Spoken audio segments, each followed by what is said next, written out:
But our first matchup today, Haverford going up against Ward-Melville, as we take a look at today's starting lineups, brought to you by U.S. Marines. And for Haverford, 12-3 on the season, ranked 11th according to Inside Lacrosse. A plethora of talent, including in the midfield with their senior captain in Gavin Burke, who's going to be heading to Villanova. On the other side for Ward-Melville, Dylan Palinetti, one of the top prospects in this year's class, going to Maryland, number 34, part of this midfield unit for Ward-Melville, the defending national champs, 9-2 on the year. Here this afternoon, our referee, Charlie Boyle, Paul Collins, our umpire, and our field judge is Gary Sanchez. And the opening faceoff, controlled by Haverford. Trey Berry, who's going to be heading to Stony Brook with their football program. Shot on point to the back of the cage, and Palinetti gives Ward-Melville the early strike. The inside seems to be open. Palinetti does a real nice job of finding that seam. One of the top midfielders in this year's class.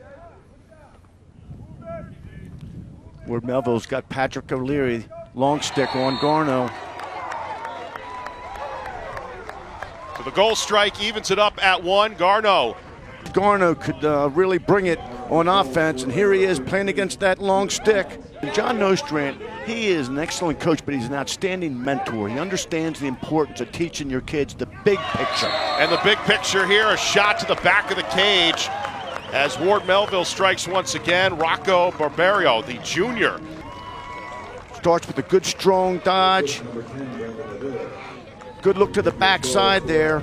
You know, for you young players, don't stare at the ball on offense. Read your defender. That time, Rocco read his defender. When his defender turned his head, he cut to the backside. Garno, 33 in maroon, who is heading to Virginia next year, the lone goal scorer in this game for Haverford. Great dodging towards the cage, and we're knotted up at 2. Holmes able to strike back. And a lot of people think you can't dodge against the zone, but here's a great example of Holmes doing just that. The defender closed down on him, out of control, great face dodge, kept it simple, great finish. 2 excellent teams battle it out. Very far side of the field will be taking his talents to Stony Brook next year with the football team. That shot off the mark on the side of the cage, and Haverford with a chance to clear it on the ride attempt, though, and the steal. And the putback, what a play, turning defense into offense for the junior. Stephen Germain giving Ward-Melville the lead back at 3-2. Really want to be careful when you throw the ball into the middle of the field. That time, ill-advised pass. Stephen Germain, heads up play, easy goal. You can't turn the ball over when you're defensive end.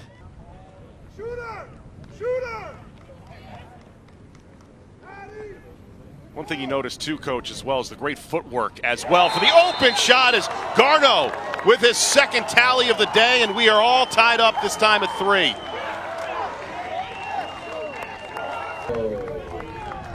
Put the ball offside high.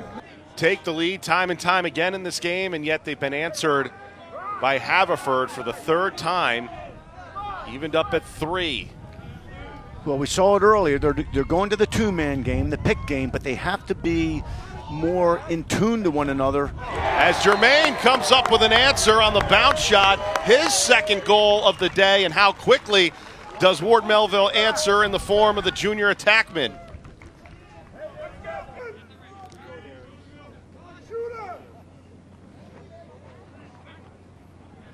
Set a pass in front, deflected, loose, just outside the crease, and a nice reset offensively for Haverford.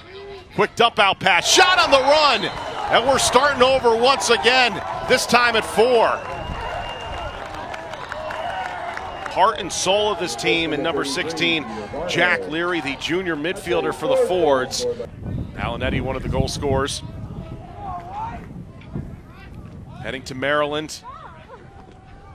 Behind the back, are you kidding me? Palinetti somehow got that one to the back of the cage, and just like that, Ward-Melville with a quick response.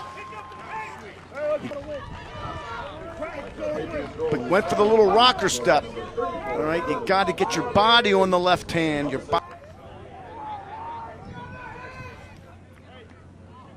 Great pass movement and an answer just like that. Boy, you talk about the scoring output intensifying for both sides here in this fourth quarter.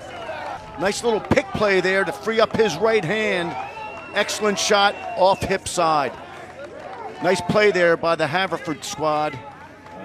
A hat trick for Peter Garneau, who's going to be heading to Virginia. I bet Lars Tiffany. I know he's got a big game coming up today in the ACC tournament, but he certainly has a star in the making in Garneau. Haverford has not led. Costin, shot until now.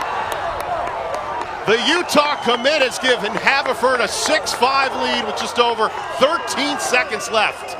Great patience by the Haverford offense. Got the ball to Garneau.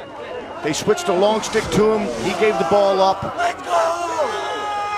Mac Costin, just a good, strong right-handed move. Got his hands free. Blistered the shot. Perfect placement. Up and away.